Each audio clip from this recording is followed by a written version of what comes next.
Morning.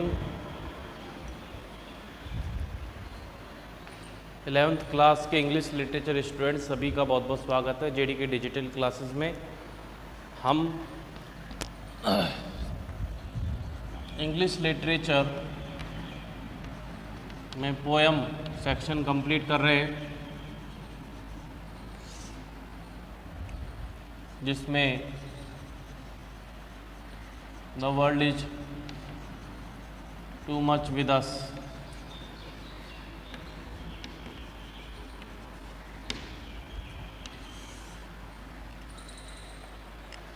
ठीक है, इसके क्वेश्चन आंसर पर हम आ गए हैं। ठीक है बेटा, देखिए फर्स्ट क्वेश्चन क्या है। Why does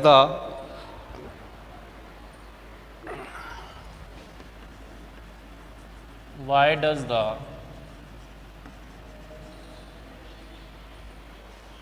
poet prefer to be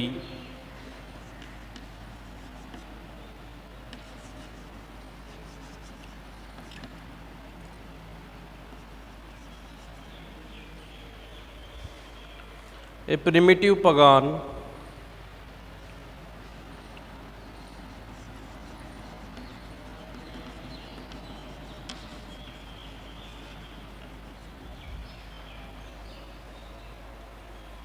rather than a member of civilized society?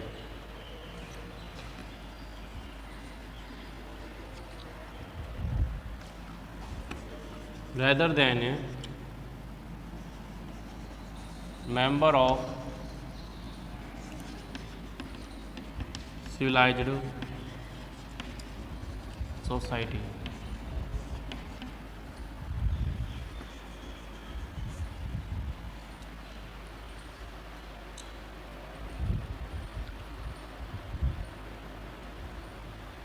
Hindi अर्थ क्या है कि जो कवि है वो महत्व क्यों देता है प्रिमिटिव पगान होने के लिए, बजाय कि वो एक सदस्य बने एक सभ्य समाज का।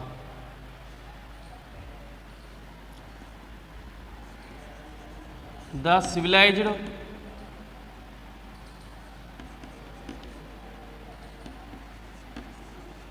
Society has been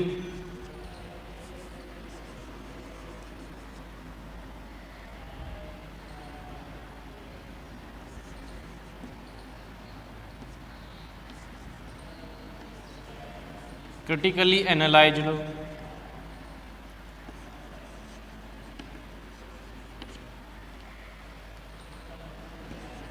as they are not aware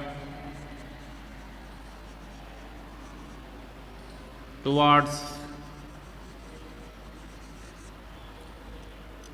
nature.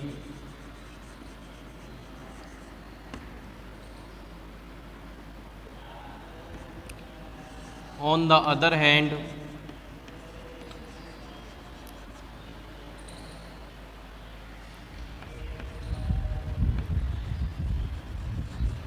they use nature's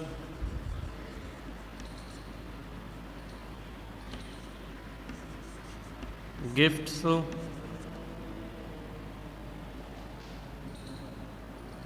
and on the other hand they use nature's gift and sometime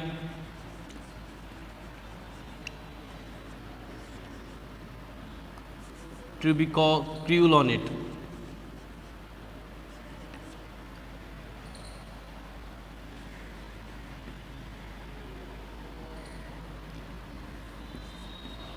Pagan here refers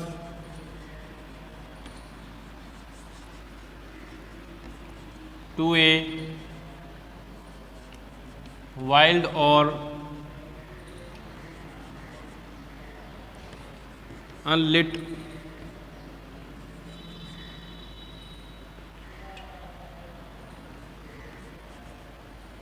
unliterate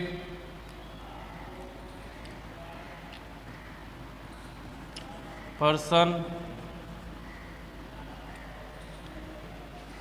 of society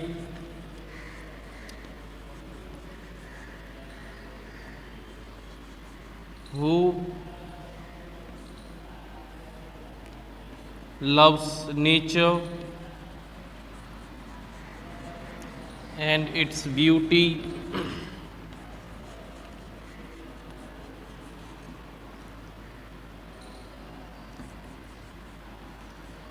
He does not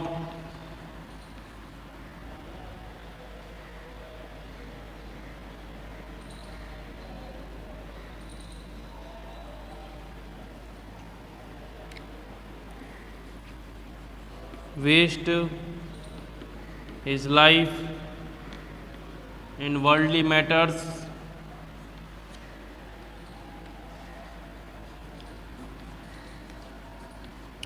but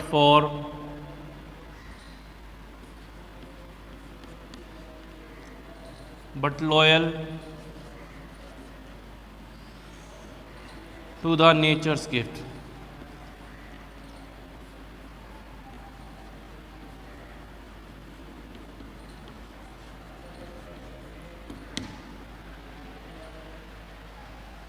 ये इसका answer है बेटा कि पगान बनना क्यों पसंद करेगा, बजाय कि हम एक अच्छे भव्य और सुसज्जित समाज का हिस्सा होने के बजाय हमें पगान बनना क्यों पसंद है कवि के अनुसार। इसमें ये कहा गया है कि सिविलाइज्ड जो सोसाइटी होती है वो आलोचनात्मक रूप से विश्लेषित होती है, जैसे कि वो जागरूक नहीं होती है प्रकृति के प्रति, और दूसरी तरफ वे प्रकृति के उपहारों का प्रयोग करती है और कभी कभी वो प्रकृति पर निर्दयी भी हो जाते हैं ये लोग। पगान यहाँ पर रेफर है कि एक वाइल्ड और अनलिटरेट पर्सन है, जंगली और असभ्य या फिर अशिक्षित समाज का। लेकिन ये जो व्यक्ति है जो नेचर को प्रेम करता है, हु लव्स नेचर एंड उसकी सुंदरता को, he does not waste his time या लाइफ इन वर्ल्डली मैटर्स, वो अपना जीवन वो बर्बाद नहीं करता अपना जीवन इन सांसारिक मामलातों में, बल्कि वो वफादार है नेचर के प्रति और उसके दिए हुए उपहारों के प्रति। इस प्रकार से वो पगान बनना ज़्यादा पसंद करता है। कौन? कवि।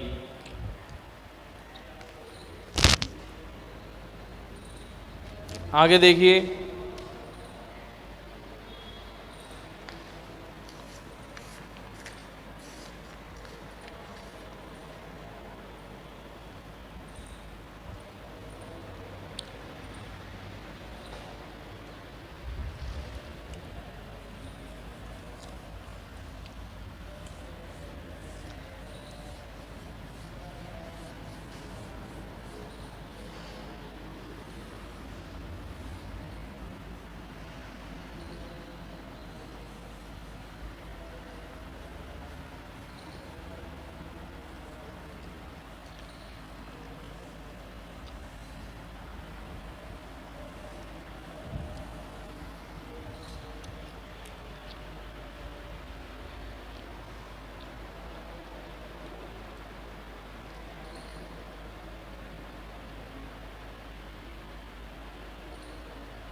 Question number second, what according to the poet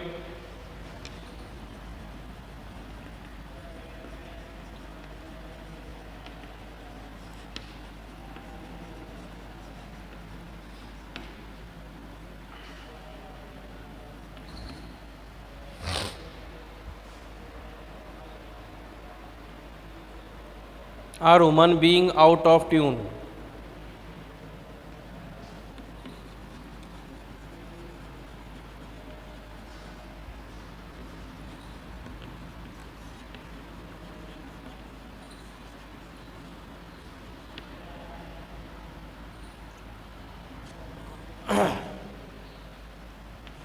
answer देखिए,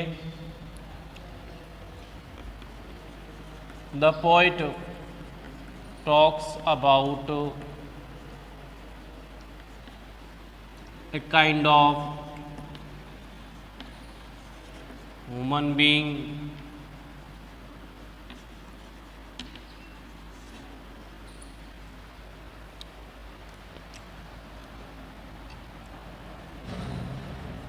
who is completely busy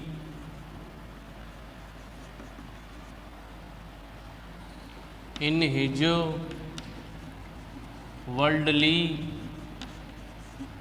matters.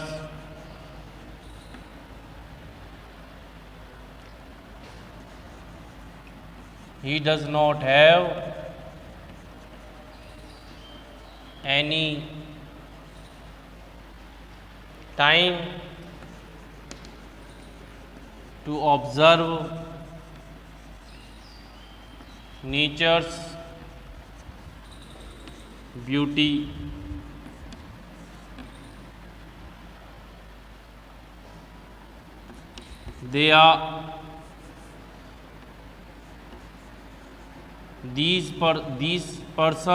These kind of person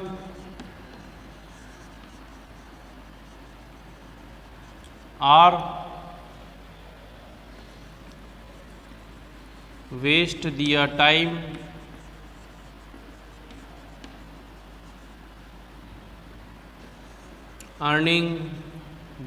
in earning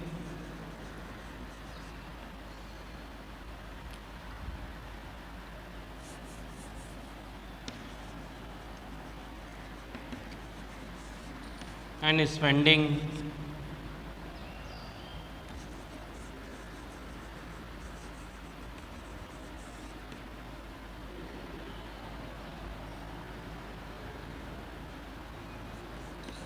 they are like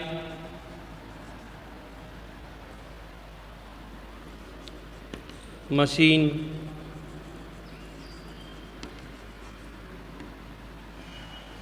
they don't have any emotion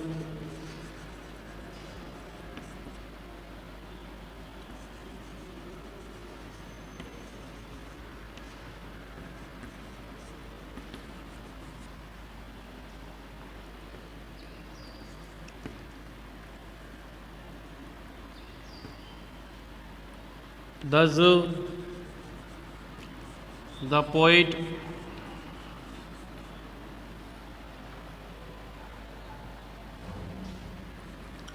indicates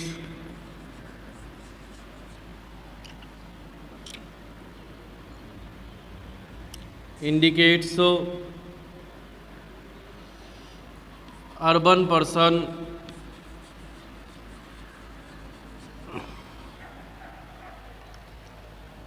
as heartless creature.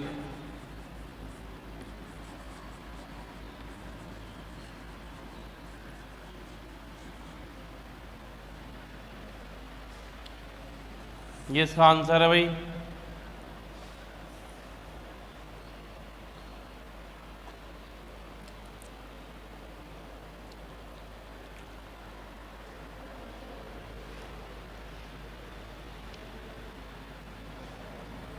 The poet talks about a kind of human being, कवि बात करता है एक प्रकार के मनुष्य के बारे में जो पूरी तरह से अपने हु इज़ कम्प्लीटली बिजी, जो कि व्यस्त है पूरी तरीके से अपने इस सांसारिक क्रियाकलापों में। He does not have any time, उसके पास बिल्कुल भी समय नहीं है प्रकृति की सुंदरता को निहारने का।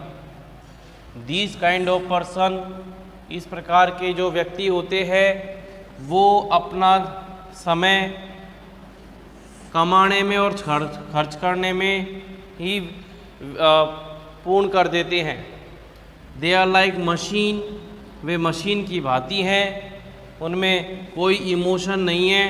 इस प्रकार कवि चिन्हित करता है, संकेत देता है इस प्रकार का जो अर्बन पर्सन होते हैं, महानगरीय इंसान होते हैं, एक हृदय विहीन प्राणी की तरह। यानी प्रकृति के द्वारा प्रदत्त गुणों को चिंतन करने की शक्ति उसी मनुष्य में होती है जिसमें कुछ सेंटिमेंट्स, कोई भाव विचार उत्पन्न होते हो, वो इस चीज़ को ऑब्जर्व कर सकता है, वही व्यक्ति समझदार कहलाता है।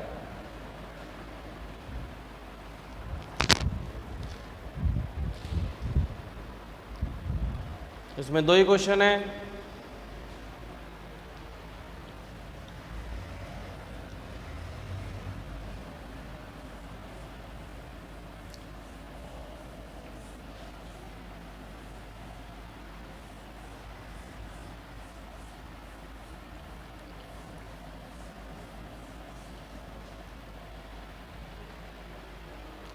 क्लास 11 है ये।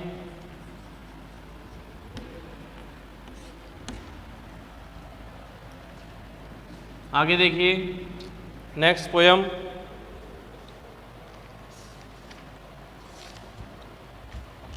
Mother tongue.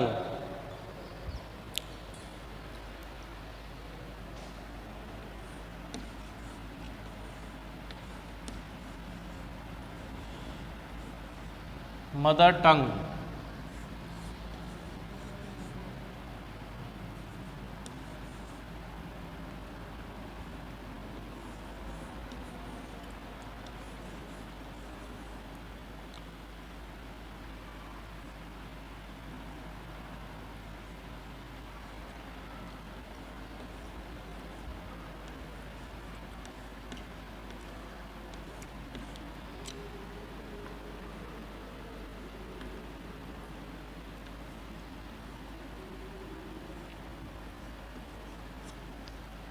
Mother tongue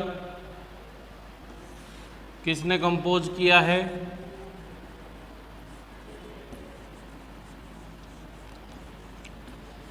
composed by Padma Sachdev.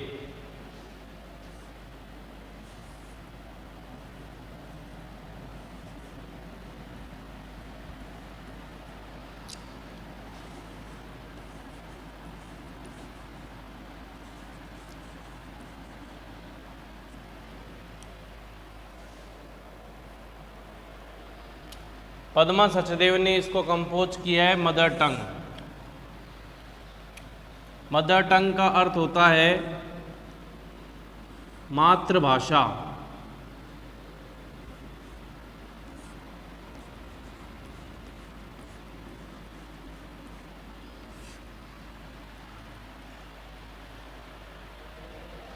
तो यहाँ पर ये मातृभाषा के महत्व को, जरूरत को और इससे जुड़े अस्तित्व को दर्शाती है। मैं अपने तरीके से समझाऊं तो ये देखिए कि जब आप मान लीजिए अलवर में रहते हैं, किसी भी गांव में, किसी भी कस्बे में, और आप सभी अलवर वासियों का किसी कंपटीशन के या किसी एग्ज़ाम का सेंटर बेंगलोर आ जाता है,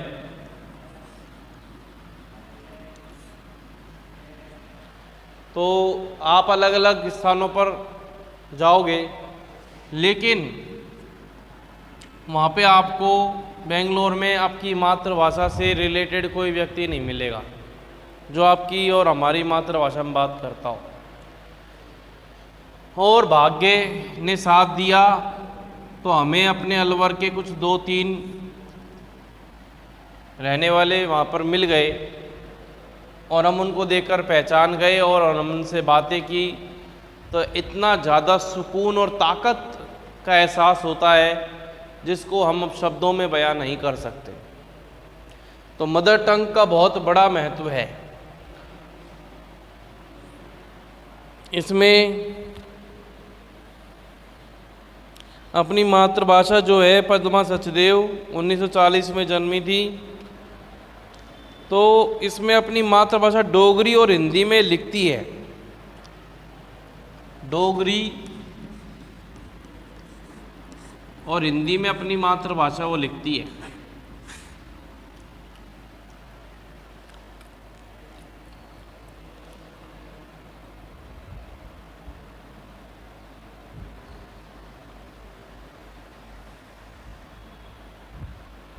उन्होंने अपनी कविताओं के लिए बहुत सारे पुरस्कार प्राप्त किए हैं, जिनमें साहित्य अकादमी का भी पुरस्कार शामिल है।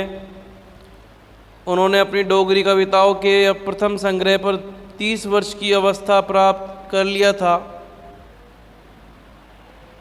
यहाँ तक दी गई जो कविता है डोगरी मूल से अनुवाद की हुई है, यानी मदर टंग जो है ये इंग्लिश में हम पढ़ेंगे इसको, लेकिन सबसे पहले इसको डोगरी भाषा में लिखी गया था। डोगरी एक स्थानीय भाषा है, जैसे मराठी है, गुजराती है, इसी प्रकार से डोगरी भी एक भाषा है।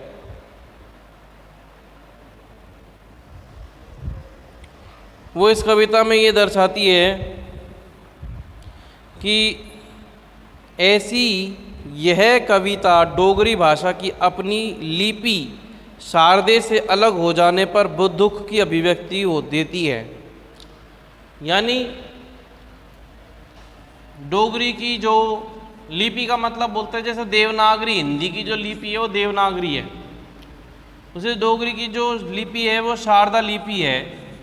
उधर से ये अलग की कर दी जाती है उस भाषा को, उसका थोड़ा सा दुख व्यक्त होता है। शारदीय लिपि का विकास ब्राह्मी लिपि के मूल से ही हुआ है, लगभग विकसित हुआ था तब डोगरी भाषा का विकास भी हुआ था। किसी समय घाटी के सभी धर्मों के लोगों के द्वारा व्यापक रूप से प्रयोग में आने वाली शारदीय लिपि का विभिन्न कारणों से उसके स्थान और फारसी लिपि के द्वारा ले लिया गया। वर्तमान में फारसी और देवनागरी, हिंदी और उर्दू दोनों ही लिपियाँ डोगरी के लिए प्रयोग में लाई जाती हैं। डोगरी भाषा भारत के संविधान के शेड्यूल 8 में सूचीबद्ध है। यानी अनुसूची भारत के संविधान की जो अनुसूचियाँ हैं, वर्तमान में 12 अनुसूचियाँ हैं, तो अनुसूचियों में जो 8 है उसमें भारतीय भाषाओं के बारे में, तो ये संविधान के अंतर्गत सम्मिलित भाषा है ये डोगरी भाषा, जो कि सचदेवा जो है, पद्मा सचदेवा उसकी मातृभाषा है। ठीक है, अब हम आगे बढ़ते हैं।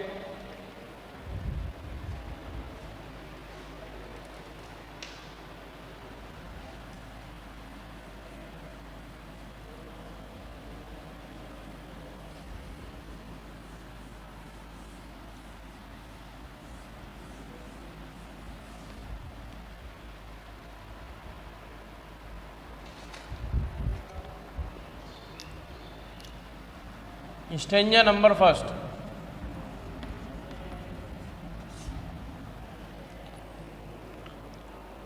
I approached a stem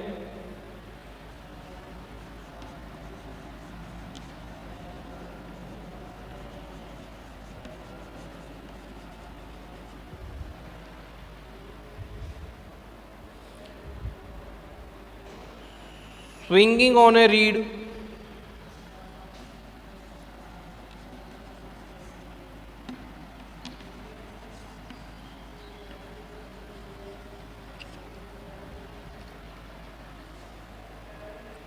and asked him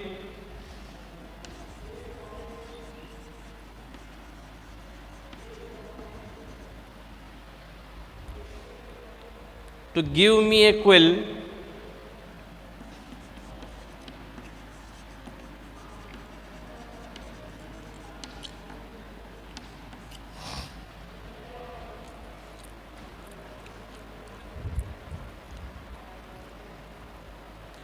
Irritated, he said,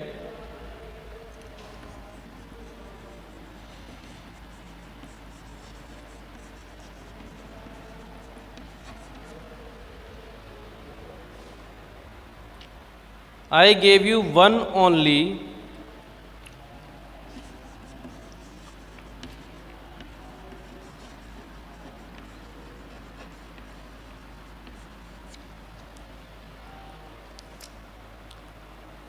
The other day.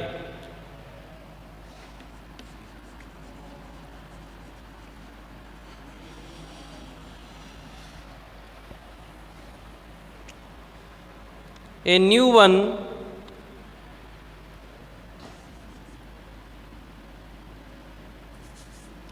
इनको देखो। सबसे पहले स्टेम का मतलब होता है तना।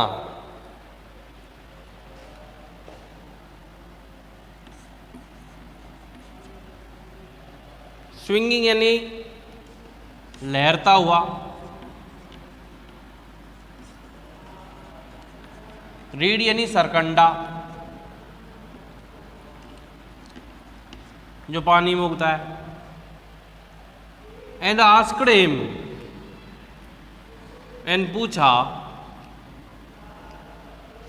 तो मुझको एक डंडी या कलम दे दे।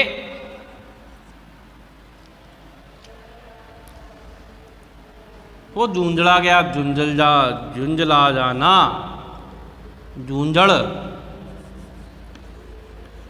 झूंझल आना। तो उसको झुंझड़ आ गई और कहा, मैं केवल आपको एक दूंगा किसी दिन। समझिए विश्व स्ट्रेंजा को। पद्मा सचदेव एक प्रख्यात कवियत्री है। उन्हें अपनी मातृभाषा डोगरी से बहुत बेहद लगाव है। उस समय के लगभग जब डोगरी भाषा विकसित हुई थी तब कि इसे शारदीय लिपि में लिखा जाता था। यह शारदीय लिपि मूल ब्राह्मी लिपि से विकसित हुई थी। धीरे धीरे करके डोगरी भाषा की शारदीय लिपि का स्थान देवनागरी के द्वारा ले लिया गया। तो डोगरी भाषा के इस हास्य पर कवियत्री ने अपनी कविता मदर टंग में गहराई से दुख प्रकट किया है। वह अपने आप को अपनी मातृभाषा की सेविका बताती है और उसकी मूल लिपि की हानि पर शोक व्यक्त करती है। ये इसमें दर्शाया गया है। तो यहाँ पे कुछ पेड़ पौधे हैं।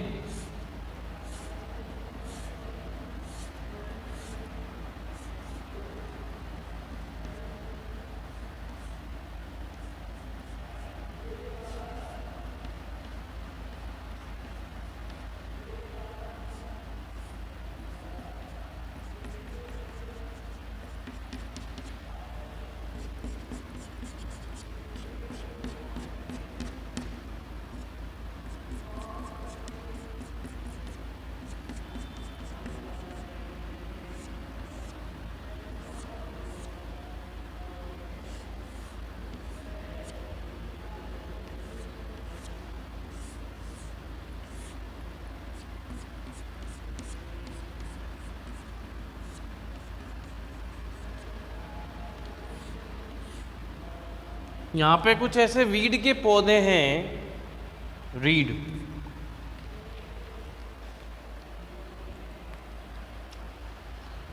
जिनके तनों से कलम बनाई जाती है। कलम का मतलब पेन, यानी इंक पोट होती है एक। इस इंक पोट में स्याही भरी रहती है, तो उसमें अपनी कलम ऐसे डुबो के। तो जो रीड का जो पौधा होता है, इसकी जो कलम है उससे पेन बनाते हैं लकड़ी का। मैंने सिफारिश की, कवियत्री कह रही है, क्या कह रही है कि मैंने सिफारिश की कि भाई एक तना दे दो लहराते हुए सरकंडों से। लहराते हुए, रीढ़ के पौधों से मैंने प्रार्थना करी कि भाई मुझे एक सरकंडा, आपका एक तना दे दो। उसने कहा कि मैंने उससे पूछा भाई एक कलम दे दो, तो झुंझला कर बोलता है कि मैंने तुम्हें केवल एक दे दिया था, किसी दिन पहले मैंने भी तुम्हें पहले एक ऑलरेडी दे चुका हूँ।